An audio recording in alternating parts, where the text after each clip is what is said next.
Cosan divulgou o resultado do terceiro trimestre de 2023, também anunciou um programa de recompra de ação.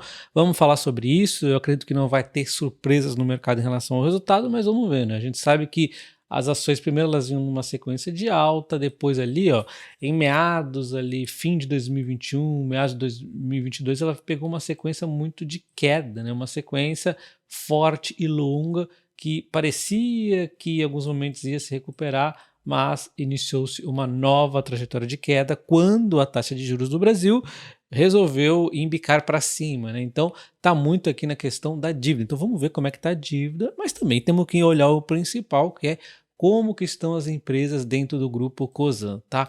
Bom, antes falando do programa de recompra de ação, a empresa tem essa quantidade de ações em circulação e ela vai fazer então aqui no máximo até 115 milhões de ações para serem recompradas, que representa 10% praticamente das ações que estão em circulação para ser compradas nos próximos 18 meses. O programa de recompra anterior, ela tinha dado uma desacelerada nessas compras, muito provavelmente por causa das dívidas, né? Ela acabou escolhendo comprar a Vale e depois, com a dívida alta, ela não pôde seguir tanto o programa de recompra de ação, que ela já tinha dito que seria uma das prioridades dela, e realmente ela vem aqui e confirma fazendo um programa de recompra de ação forte, e ela deve ir comprando aos poucos ali, ao mesmo tempo que ela vai se desalavancando. Esse deve ser o foco da coisa aqui nos próximos tempos. Recompra de ação enquanto ela estiver barata, né? Começando vendo o desempenho do portfólio do grupo, quando a gente vê o EBITDA aqui sob gestão da Cosan, nós temos que a Rumo deu um ótimo resultado, cresceu bastante o EBITDA. A gente vai entender o que aconteceu com cada uma delas, tá? A Moove também cresceu 9%. A Raízen e a Compass foram estáveis aqui, né? Enquanto a Radar teve uma queda, mas tem as justificativas, não é assim que se olha a Radar, né? É melhor ver anualizado ela. E a Raízen também a gente tem que lembrar que a Cosan tem 50% e não 100%, né? Como ela está mostrando aqui.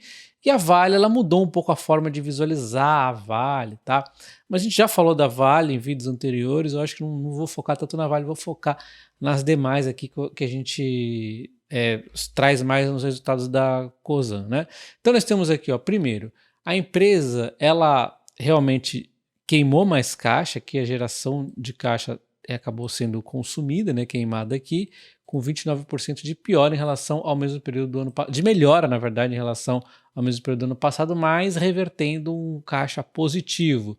Porém, entretanto, né, a empresa utilizou também para pagar amortizações e também fazer a gestão aqui do seu endividamento. A gente pode ver até que a dívida bruta da empresa diminuiu.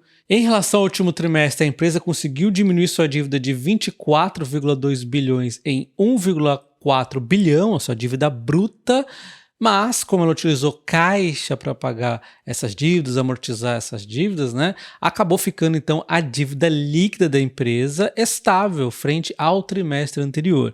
É um pouco complicado explicar pelo release da empresa, o endividamento dela, é uma empresa bem complexa a gente mostrar tudo. Então eu vou preferir falar mais da dívida quando tiver ali a apresentação, é bem mais fácil. Aqui, ó, você imagina ficar mostrando o texto para lá, para cá, é uma confusão. Outra forma bacana de você ver o endividamento da Cosan é observar aqui os dividendos que ela está recebendo com os juros que ela está pagando da sua dívida. Isso é uma forma sustentável. Se o juro estiver mais alto que o dividendo, aí lascou, né?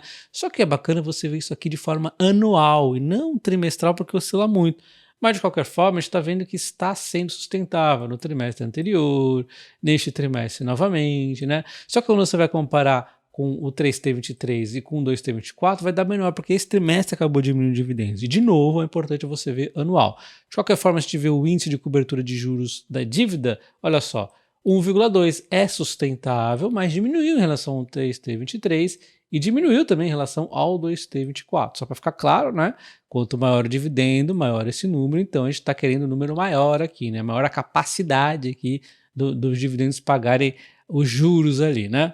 Então, olha só, quando a gente compara aqui os dividendos 3T23 com 3T24, a gente vê que o grande vilão aqui foi a Raízen, né? Acabou não tendo dividendos nesse 3T, aí diminuiu o dividendo neste trimestre. Mas a Vale aqui, ó, pagou um pouquinho menos, mas assim, bem próximo.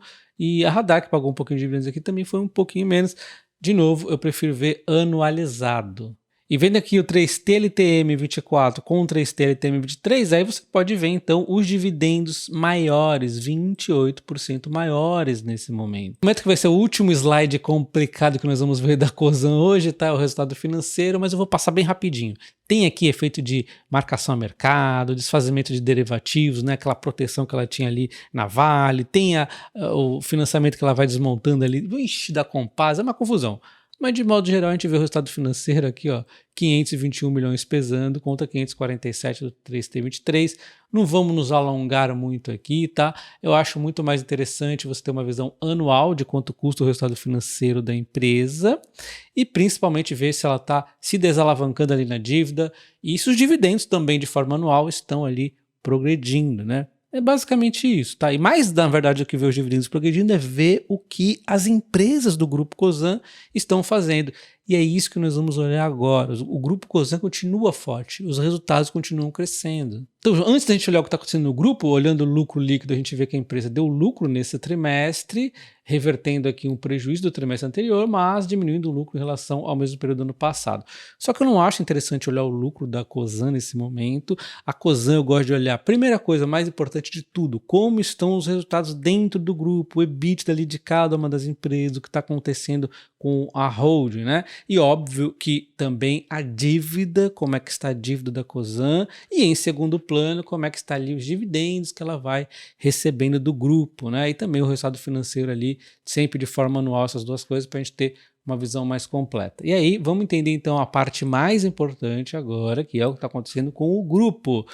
A gente começa aqui com a Rumo, que vem de uma sequência de ótimos resultados, né? A gente vê que o volume transportado cresceu 2%, mas como a tarifa saltou significativamente, o EBITDA deu um salto muito grande. Vamos dar uma olhada um pouquinho mais de atenção na Rumo, já que a gente só fala dela quando tem o resultado da Cosan, né? Antes de olhar um pouco os números da Rumo, eu gostaria de mostrar para vocês aqui os indicadores operacionais da empresa. Então a gente vê que desde que ela comprou a América Logística, ela vem trabalhando muito na eficiência, e ela consegue melhorar várias coisas aqui, ó, o transit time, nós vemos aqui melhorando de ano após ano, deu uma pioradinha de 2022 para 2023. 2023 foi um ano de algumas complicaçõezinhas ali, teve até na questão dos assaltos, umas coisas meio malucas acontecendo, mas olha, já volta a melhorar, vai melhorando, né? Giro em Santos também melhorando, consumo do diesel também deu uma aumentadinha aqui, mas já volta a cair, e se você olhar, ó, números recordes aqui, né? Então, cara, a eficiência é o foco aqui dessa empresa, né? E aí ela consegue então as receitas de tarifa ao salto, 138 para 163, e aí faz toda a operação ficar muito lucrativa. E aí nós vemos na sequência, vamos continuar vendo aqui, peraí, o EBITDA a gente vê saltando esses 22%, puxado principalmente pela operação norte, né, com margens melhores aqui. Resultado financeiro acaba pesando menos na empresa, né? A gente vê que o custo da dívida diminui em relação aqui ao 3T23, vai diminuindo ali, enquanto outras despesas também a empresa consegue acabar diminuindo, diminuiu bastante inclusive, né? E aí a gente vê este lucro saltando aqui. Daqui a pouco a gente vai eliminar esse 4T um pouco atípico aqui e vamos ter uma base muito lucrativa. Mais para frente, a empresa tem um processo de muito investimento ainda, né? Ela vai gerar bons dividendos também para o grupo ali da Cosan, tá? Então, olha só, o endividamento acaba diminuindo 1,5 para 1,4, a dívida líquida acaba subindo um pouco, mas como o EBITDA não para de crescer, o endividamento diminui ali, né? Então, os investimentos pesadíssimos, né? Olha só, expansão de linhas, outros projetos também aqui, esse aqui é o do Mato Grosso, né? A gente vê aqui o CAPEX recorrente subindo 35% também, faz parte, as manutenções também são caras, mas aumenta pouco quando a gente compara o que ela vem crescendo em EBITDA, né? Tem vários projetos que ainda estão para começar de fato a rodar ali, mas de qualquer forma, ela tem aqui bastante expansões para entregar, e quando esses projetos diminuírem, que ela ganhou muita licitação, muita outorga ali, aí a gente vai ter os resultados mais redondos ainda, né? Então, tem aqui a expectativa da soja é positiva, mesmo com os problemas que nós estamos enfrentando no Brasil em safra, no agro ali e tudo mais. A Rumo sobrou aqui, né? Foi muito bem, ela transportou aqui, não faltou transporte para ela, né? A perspectiva do milho também é positiva ali. Outra empresa que eu boto bastante fé é a Compass. A gente sabe que ela tem a distribuição de gás e aqui, ó, distribuição de gás e marketing em serviços. Ela esteve sofrendo um pouco aqui na distribuição de gás por conta de questão que o industrial estava fraco, né? A economia não muito bem, mas ela vem se recuperando agora, 6% de crescimento na Comgás, 16% nas demais distribuidoras, olha só, em relação ao trimestre anterior, 19 e 8. A gente sabe que ela fez uma ótima evolução aqui na Comgás, tá? Ela ganhou muita eficiência ao longo dos últimos vários anos, ela tende a replicar isso aqui nas outras distribuidoras aqui, a Sulgás e tudo mais ali que ela andou comprando recentemente, do Estado, tem muita eficiência para replicar aqui e crescer. Enquanto, então, isso aqui é a distribuição de gás, né? E a marca de serviço é a frente nova dela, que ela tem muito a crescer também, embora a gente tenha visto uma queda aqui em relação ao 3T23, não me lembro exatamente o que aconteceu no 3T23, eu acho que foi algum não recorrente, não me lembro, mas o fato é que ela tem bastante coisa para crescer aqui. A gente vê, ó, distribuição de gás. Nós temos 7% de crescimento no EBITDA em relação ao mesmo período do ano passado, enquanto o marketing em serviços em relação ao 1T teve um crescimento de 48 para 125 e agora tem um crescimento de mais 24%. A gente viu que tem no recorrente no 2T também, tá? Então, ok, excluir efeitos não recorrentes. Então, na verdade, aquela oscilação que a gente viu caindo ali é alguns não recorrentes que acontecem eventualmente, mas ela vem crescendo gradativamente, crescendo muito acelerado, tá? Esse aqui tem o terminal, né? E tem aqui biometano e tudo mais aqui, tá? Bom, então nós temos aqui o volume saltando 45% em relação ao trimestre anterior, puxado principalmente pelo terminal aqui de regasificação. Bom, então na minha visão ela é muito promissora em crescimento aqui na Edge, que é uma linha nova que está investindo aqui, né? Enquanto a distribuição de gás, ela tem muito sucesso para fazer, não só em crescimento de volume e penetração da base, como replicação aqui de eficiências ganhas nas distribuidoras que ela comprou, tá?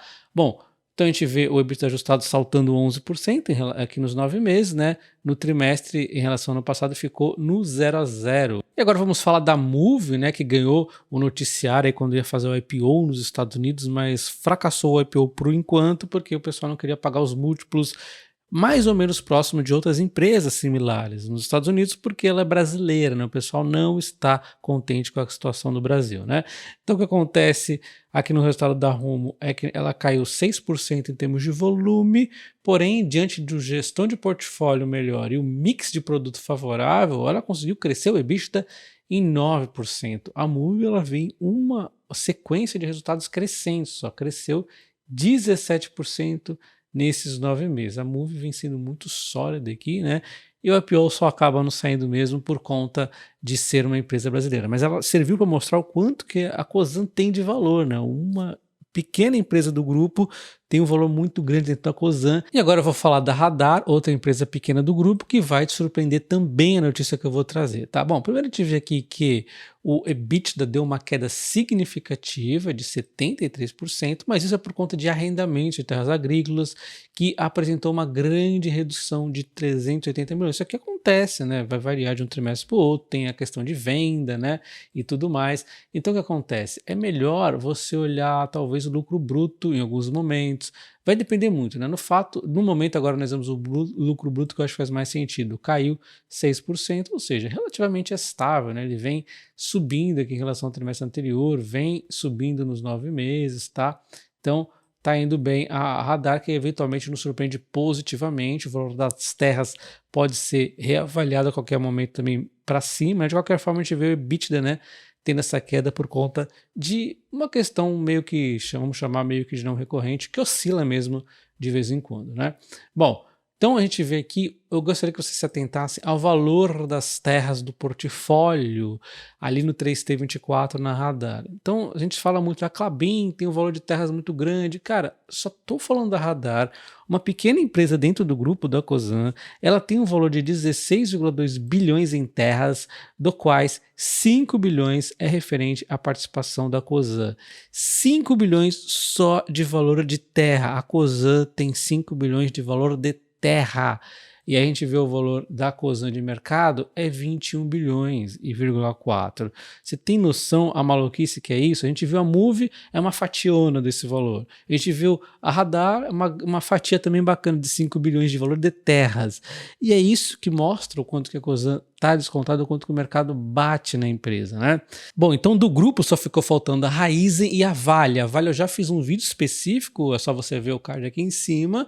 E a Raízen eu fiz um vídeo para quem é membro do canal explicando cada detalhe que aconteceu ali com a empresa, tá? Eu vou ser extremamente resumido agora, dizendo que a produtividade aqui na parte da moer cana e tudo mais, o clima mais seco e as queimadas atrapalharam. O etanol aqui, né, a parte do etanol e bioenergia que eu marquei de azul, o mix que ela vendeu atrapalhou, embora ela tenha maior volumes aqui, ela comercializou mais também, né, bem mais, só que o mix do etanol que ela vendeu foi desfavorável, ela não vendeu aquele mix, por exemplo, o bioplástico teve uma demanda um pouco menor nesse trimestre, ela conseguiu acabar vendendo mais ali para o etanol que é utilizado nos carros que tem um spread menor em relação ao preço de mercado. É muito interessante você ver o vídeo, se você é membro, dá uma olhada lá, mais explicado lá. Mas enfim, bom, mas o que acabou salvando a Raízen foi o açúcar, né? Ela conseguiu então vender mais, o preço do açúcar foi favorável, crescendo 6%, ela também comercializou mais, né? Esse salto todo é por muita comercialização, que é comprar e vender, né? Ali, que a margem obviamente vai ser menor disso, mas ela também conseguiu vender mais açúcar próprio, tá? E aí ela consegue então salvar o resultado dela no açúcar, compensou com folga o etanol. Essa é uma dinâmica bacana. Quando o etanol vai mal, o açúcar pode estar bem e aí acaba compensando e vice-versa, né? Mas, de qualquer forma, tem uma terceira frente muito importante aqui na Raízen, que é a mobilidade. A mobilidade, que é a distribuição de combustíveis, foi fraco. Teve um pouquinho menos de volume, mas mais do que isso, teve realmente custos subindo um pouco acima das receitas, e aí é um setor extremamente difícil, de margens pequenas, e aí oscila mesmo, tá?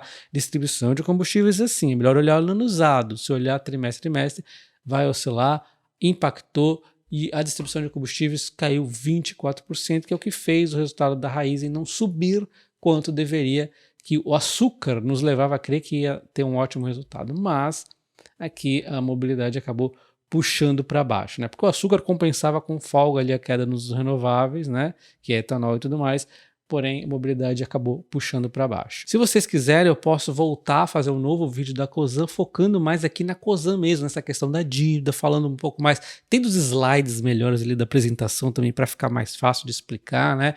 Tem muita coisa para a gente falar aqui e a gente já deu uma passada ali no grupo para vocês verem que o grupo está indo bem, né? Enfim, então deixa o like no vídeo, considere se tornar membro do canal, porque infelizmente eu não consigo trazer tantos vídeos aqui em aberto no meu canal, porque o que acontece, que eu acho que eu tô percebendo, é que eu tenho uma base de inscritos muito fiéis, só que se eu trago 3, 4 vídeos assim, eles não conseguem assistir todos os vídeos, aí as visualizações acabam caindo, o YouTube deve se confundir, não sei o que acontece, acaba atrapalhando o canal ao invés de ajudar. Então meu limite num dia é 2 vídeos, tá? E mesmo assim eu evito colocar eles em horários muito próximos, então, por favor, considere se tornar membro do canal, que vídeos exclusivos serão levados para os membros do canal. E você vai ter também acesso ao Telegram lá para conversar comigo e tudo mais, embora eu não faça recomendação de compra nenhuma, tá? É mais mesmo bate-papo ali nosso, um grupo bacaninha ali. Um abraço e até o próximo. Valeu!